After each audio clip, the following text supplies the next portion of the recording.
Olá pessoal, vamos comentar a prova de Direito Administrativo do concurso de Técnico Judiciário do Tribunal Regional Federal da 4ª Região.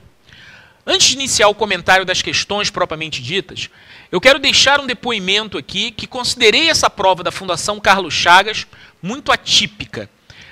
As provas que são realizadas para cargo de técnico judiciário com nível de escolaridade de nível médio não costumam exigir questões em tamanha profundidade e análise de casos.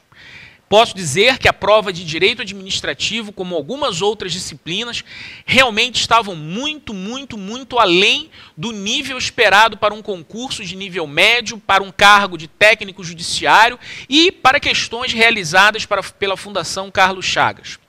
Eu ouso arriscar dizer que achei essas questões tão ou mais difíceis do que para um concurso disputadíssimo como Tribunal de Contas ou auditor da Receita Federal. Mas não há muito o que reclamar, uma vez que o conteúdo cobrado não fugiu muito do edital. Apesar de não terem cobrado letra da lei, e sim muitos entendimentos doutrinários, não há muito o que contestar no que tange à abrangência do conteúdo do edital. Querer alegar que não estava na letra da lei, estava na doutrina, isso é bastante sensível do ponto de vista da legalidade da cobrança com o edital. Coloca lá o slide, vamos ver a primeira questão que trata sobre licitações, né? A primeira questão, ela fala que nos termos da Lei 866, obras, serviços e compras efetuadas pela administração serão divididas em tantas parcelas quanto se comprovem técnica e economicamente viáveis. Volta para cá, por favor. Eu gostaria de inicialmente fazer uma ressalva do uso desse enunciado. Porque esse enunciado se remete a um parágrafo primeiro que foi revogado na Lei 866. Coloca lá o slide lá para eu mostrar que esse texto é exatamente o artigo 8º da Lei 866 que fala: a execução das obras e serviços deve se programar na sua totalidade, mas o parágrafo primeiro falava, as obras e serviços serão divididos em tantas parcelas quantas se comprovem técnica e economicamente viáveis. É exatamente o que está no enunciado da questão. Mas esse parágrafo ele foi revogado, assim como o 2º, o 3º e o 4º, e foi substituído por um parágrafo único, que não fala nada sobre isso, só diz que é proibido retardar a execução de uma obra sem motivo devido, se existe previsão orçamentária para tal. Então veja que eu considero esse enunciado já um tanto quanto prejudicado. Mas vamos adiante, tentar levar adiante as alternativas. O enunciado continua falando que o Estado do Rio Grande do Sul pretende executar obra parcelada nos termos da afirmativa. Volta para cá, por favor. Às vezes o examinador, querendo cobrar, né, um dispositivo de lei, revogado ou não, ele tenta levar a um exemplo prático que te remeta à lei, mas a análise de casos práticos, ela exige realmente uma minúcia muito grande de detalhes. Quando nós falamos em executar uma parcela da obra, executar a obra de forma parcelada, isso é muito temerário. Por exemplo, digamos que eu quero fazer a reforma de um prédio. E eu posso dizer que parcelar uma obra é fazer uma licitação para a parte elétrica, fazer uma licitação para a parte hidráulica, fazer uma licitação para a pintura, fazer uma licitação para o piso e por aí vai. E eu estaria parcelando essa obra, né, em diversos pedaços ao ponto de poder dividir, inclusive, o teto de exigência de modalidades de licitação.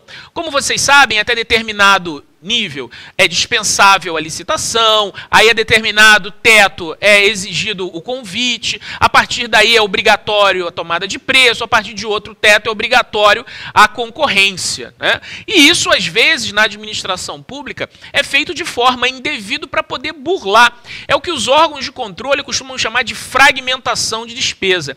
E eu diria que a questão pode suscitar uma interpretação por essa área, de entender que esse parcelamento pode levar a uma indevida fragmentação de despesa. Eu até ouso pensar, imaginar, que quando o legislador resolveu revogar o parágrafo 1º, com esse texto falando que as obras podem ser realizadas em parcelas, foi exatamente para evitar, incentivar esse tipo de situação. É muito comum, e eu posso dizer para vocês, porque eu já fui presidente de comissão de licitação, no tempo em que trabalhei na Marinha como executor financeiro, na Receita Federal mesmo, como chefe de programação logística, já fui presidente de comissão de licitação, participando de cursos de especialização não só na Marinha como na Receita Federal. Eu posso dizer a vocês que os órgãos de controle ficam muito em cima disso, para evitar a fragmentação de despesa.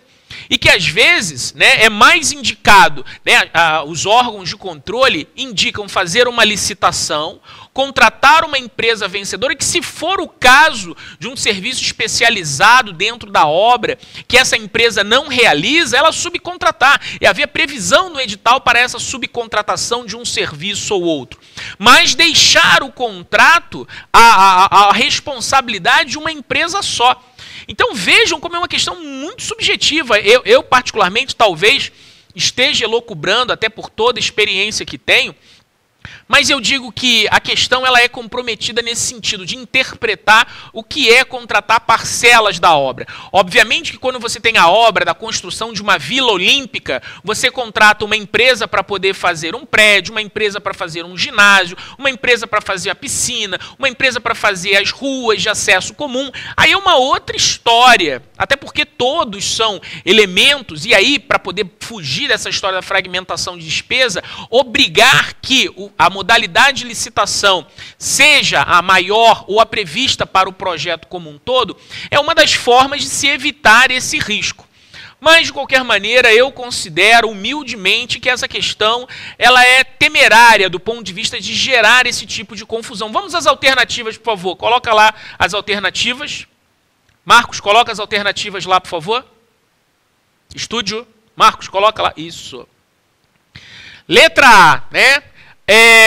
Nesse caso, o governo do Rio Grande do Sul teria que fazer uma única licitação obrigatoriamente na modalidade tomada de preço. Ora, eu defendo, apesar do gabarito ser a letra E, falar em licitação distinta, que deva ser uma única licitação, mas não necessariamente na modalidade tomada de preços. Então não seria a letra A, nem a letra B, licitação distinta, sempre na modalidade tomada de preço. Não há porquê, na alternativa A e B, nós veicularmos uma tomada de preço. Letra C, uma única licitação obrigatoriamente na concorrência. Igualmente, não existe nenhum elemento na questão que obrigue ser tomada de preço ou concorrência. Eu, humildemente, acredito que a resposta correta é a letra D. Uma única licitação preservada a modalidade pertinente para execução do objeto como um todo. Né? O gabarito deu como letra E licitação distinta, preservando a modalidade pertinente para execução do objeto. Volto para cá. Repito que não está na lei uma situação como essa da análise do que é a parcela da obra que o governo do Rio Grande do Sul quer fazer. Essa análise, se essa parcela é uma questão realmente técnica, viável, ou se é uma fragmentação de despesa apenas para burlar, vai gerar no candidato a possibilidade de ficar em dúvida em relação a isso. O gabarito é letra E, mas eu digo que talvez por conhecer a forma como na prática existem os órgãos de controle fiscalizando esse parcelamento, eu ficaria com a letra D de dado. Né, fazer uma única licitação na modalidade de licitação prevista para o objeto como um todo e dentro do projeto executivo permitir nesta licitação haver até mais de um ganhador ou haver a subcontratação prevista em edital e não fragmentar em várias licitações. Eu humildemente entendo que essa letra E, ela é dúbia desse ponto de vista. Né? Então, se você pensa em questionar, se você pensa em fazer um recurso em relação à questão, eu diria, inclusive, que no direito administrativo essa é a questão que eu imagino haver uma possibilidade. Entendam, não está errado a letra E.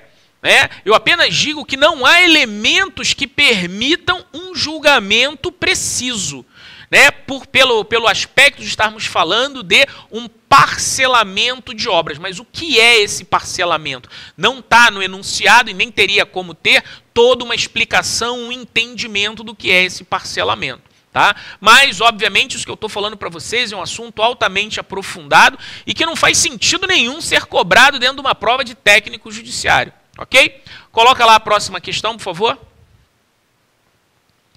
A questão 22 falava, essa era bastante razoável, porque falava que um servidor chamado Moisés tinha praticado um ato por delegação, né? E que o seu chefe, o Robson, foi ele que delegou a função. E a pergunta está: por quem se considera editado este ato que foi delegado? O ato considera-se editado pelo Moisés, pelo Robson, né, pelo órgão, pela pessoa jurídica ou por qualquer um, né?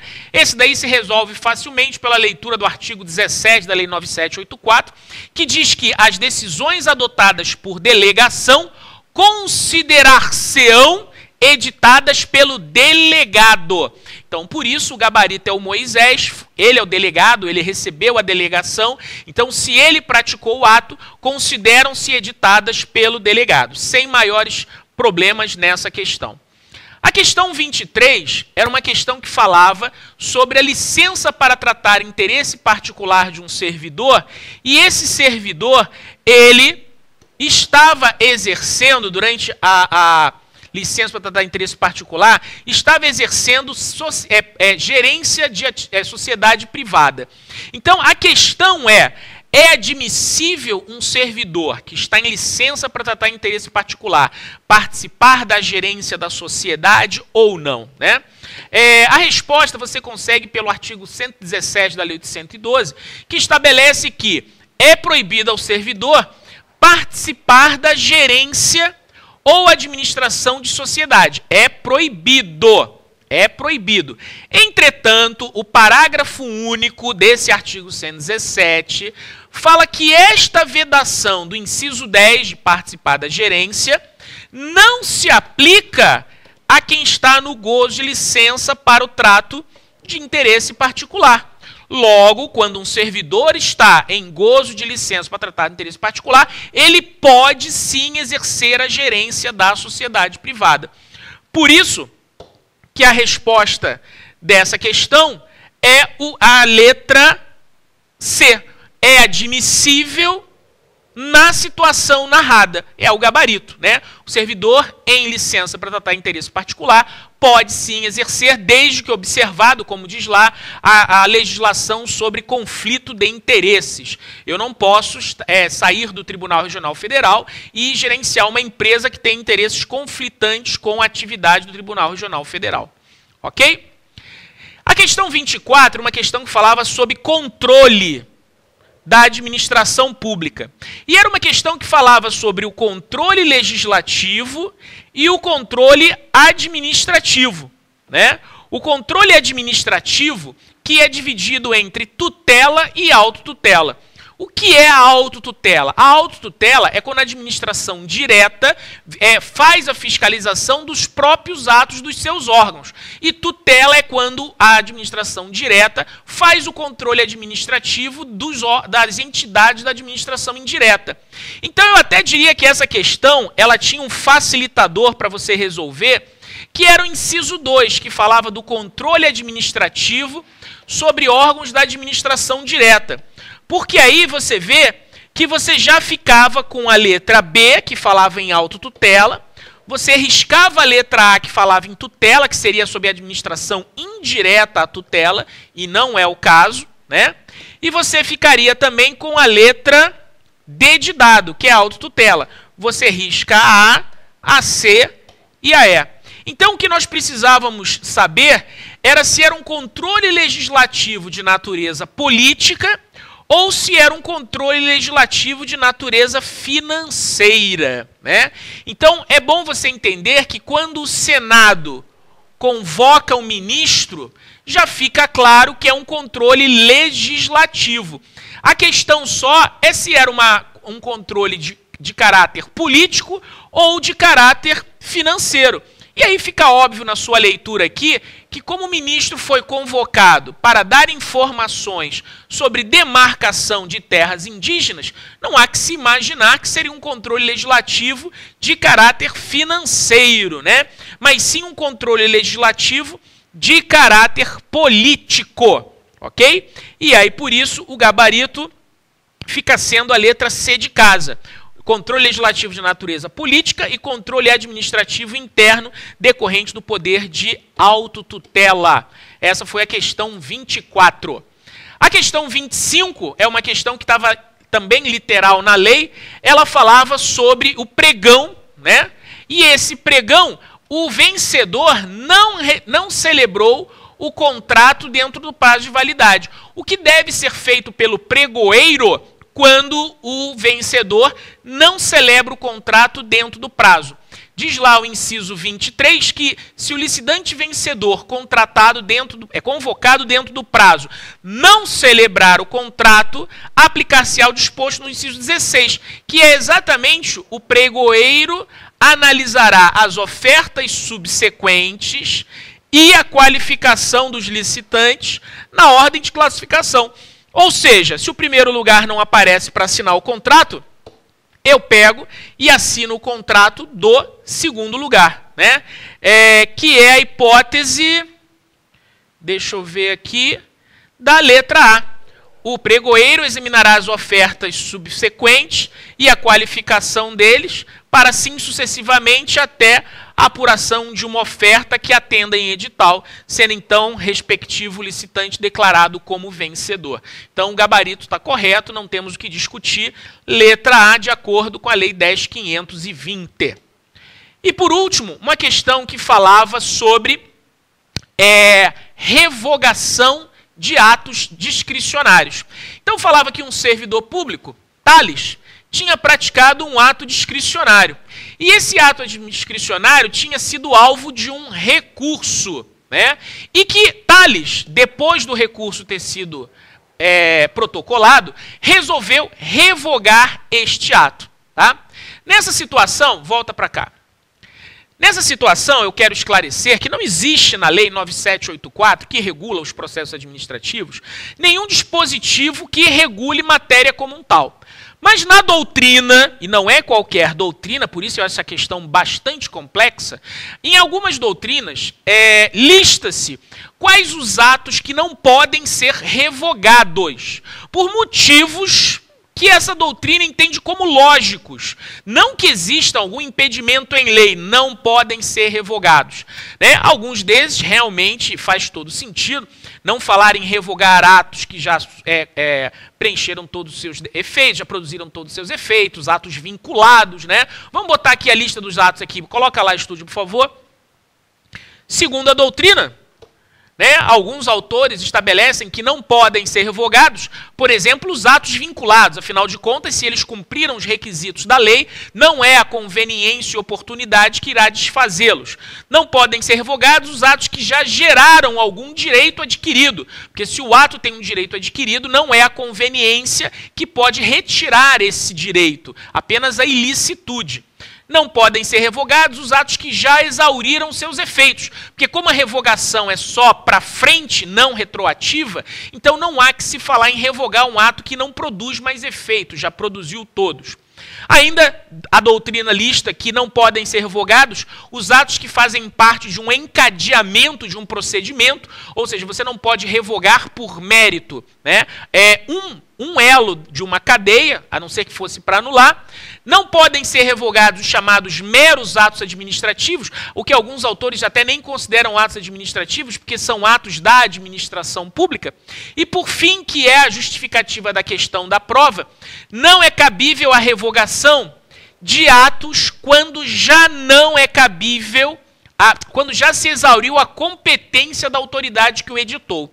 E eu devo dizer para vocês que, apesar da boa doutrina falar sobre isso, e o direito tem essa riqueza, né? Inclusive o exemplo que a doutrina fala é exatamente de um recurso contra um ato que foi, né, revogado.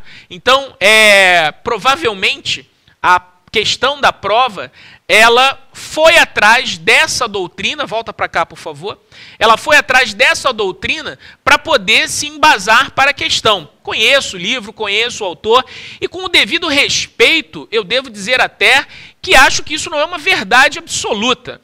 Eu, inclusive, da minha avaliação, eu imagino que não existe um motivo razoável para se dizer que a competência da prática de um ato foi exaurida porque o recurso está apreciando este ato. Né?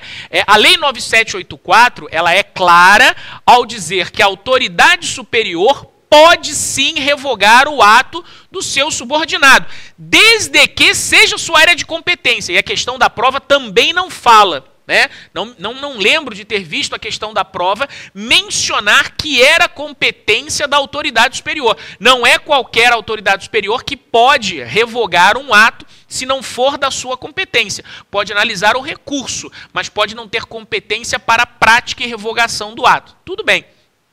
Mas o que eu quero dizer para vocês é que, apesar de haver um embasamento em doutrina respeitável no nosso país, o direito permite essa divergência de interpretações. E eu me reservo, mais uma vez, a prerrogativa de poder discordar numa situação como essa, de que a análise de um recurso esgota a competência da autoridade que havia praticado esse ato discricionário originalmente. Eu não consigo visualizar qual é o problema, assim como nas questões anteriores, nas 5 hipóteses anteriores, da autoridade que praticou o ato revogar esse ato enquanto ele está sendo apreciado na autoridade superior. O único problema é que o recurso ficaria esvaziado.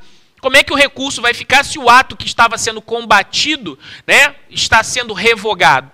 Não teria problema nenhum na minha humilde visão. Mas vejam que eu não estou falando que a questão está errada, deve ser anulada. Eu só estou dizendo que são questões polêmicas, não são letra de lei, nem a primeira nem a última. E mesmo as outras 4 questões que são literais, né, elas são detalhes muito insignificantes do ponto de vista da lei. Não insignificantes, mas muito sutis, essa é a palavra correta. Né? Então, por isso eu classifico essa prova como realmente uma prova de elevado nível de dificuldade, muito elevado mesmo, muito acima do que esperado de uma prova de técnico judiciário, ao se analisar todas as provas anteriores aplicadas pela Fundação Carlos Chagas ou para técnico judiciário. Tá? Então, o gabarito dessa questão, coloca lá só para eu poder mostrar os gabaritos, por favor. O gabarito da questão, ele é que não é possível, jamais poderá revogar o ato, não poderá revogar o ato, pois já exauriu sua competência em relação a este ato. Esse é o gabarito da questão, com base em doutrina respeitável. Então, não saiam por aí que eu estou dizendo que essa questão deve ser anulada, né? Ela é embasada em doutrina respeitável, não é qualquer autor que está falando isso, não. Mas eu digo para você que eu acredito que, do ponto de vista de uma lógica jurídica, esse ato poderia ser revogado tanto por Tales quanto por seu superior, independentemente do recurso interposto, porque não existe um prejuízo para tal. Né?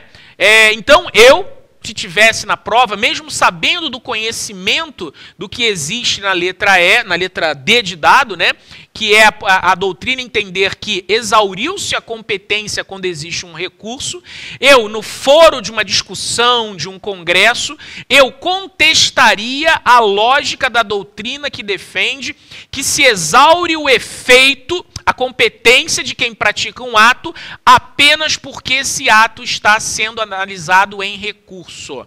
Aí alguém pode pegar e questionar, mas e se esse ato está sendo questionado quanto à ilicitude? A revogação de um ato, né, não impede que ele continue sendo analisado quanto à ilicitude visando a sua anulação. Mesmo um ato revogado ainda pode sofrer anulação buscando os efeitos retroativos. Né? Eu só digo que isso não é algo pacífico do ponto de vista jurídico. O direito é assim, ok? Então, se você quiser fazer um recurso, encontrará dificuldades até pela falta de um embasamento doutrinário, porque esse assunto é totalmente doutrinário, encontrará dificuldade por falta de um embasamento doutrinário. Então eu fiz questão de vir aqui comentar para vocês essas questões, as 6 questões de direito administrativo, técnico judiciário do TRF, aplicado pela Fundação Carlos Chagas, em especial por causa da primeira e da última questão. Pela forma como elas foram elaboradas, né? As outras 4 questões, como nós vimos, é o texto da lei ou uma doutrina bem fundamentada, como é o caso do controle legislativo político e do controle administrativo pela autotutela, mas a primeira e a última questão eu achei que realmente pecaram pelo excesso de profundidade, que muitas vezes numa questão de prova é difícil de você amarrar. Se num debate como o que a gente está tendo aqui, elas já são questionáveis, imagina numa situação como essa. Ok? Para você que fez a prova, meus parabéns, porque você enfrentou o seu desafio, você se superou, você correu atrás, você se preparou. Não fique desanimado pelo seu resultado, foi uma prova realmente muito exigente. Acreditamos que a nota de corte será muito baixa realmente, comparado com outros concursos. Fala-se hoje, inclusive, em nota de corte para corrigir a redação, em torno de 30, 32, 33 acertos, né? Ou seja, em 50 questões é um resultado bastante baixo para você encontrar 200 pessoas, né? Mas é porque realmente as provas estavam muito difíceis, outras disciplinas estavam longas, extensas, complexas, e mesmo as disciplinas que os alunos tradicionalmente não estudam, previdenciário, tributário, processo civil, também acabaram sendo, né, de um nível de complexidade para um cargo de nível médio, né, muito acima do esperado, né? Pessoas com formação na área do direito com certeza enfrentaram dificuldade. Mas meus parabéns, meu reconhecimento para você que prestou esse concurso, não se acovardou, não se acomodou na sua vida e está correndo atrás do seu sonho. Se por um acaso a sua hora não chegar agora, vai ser na próxima. Ok? Um abraço para vocês aí e não perca as aulas no site aprovaçãoweb.com.br, muito em breve vai estar no ar. Um abraço.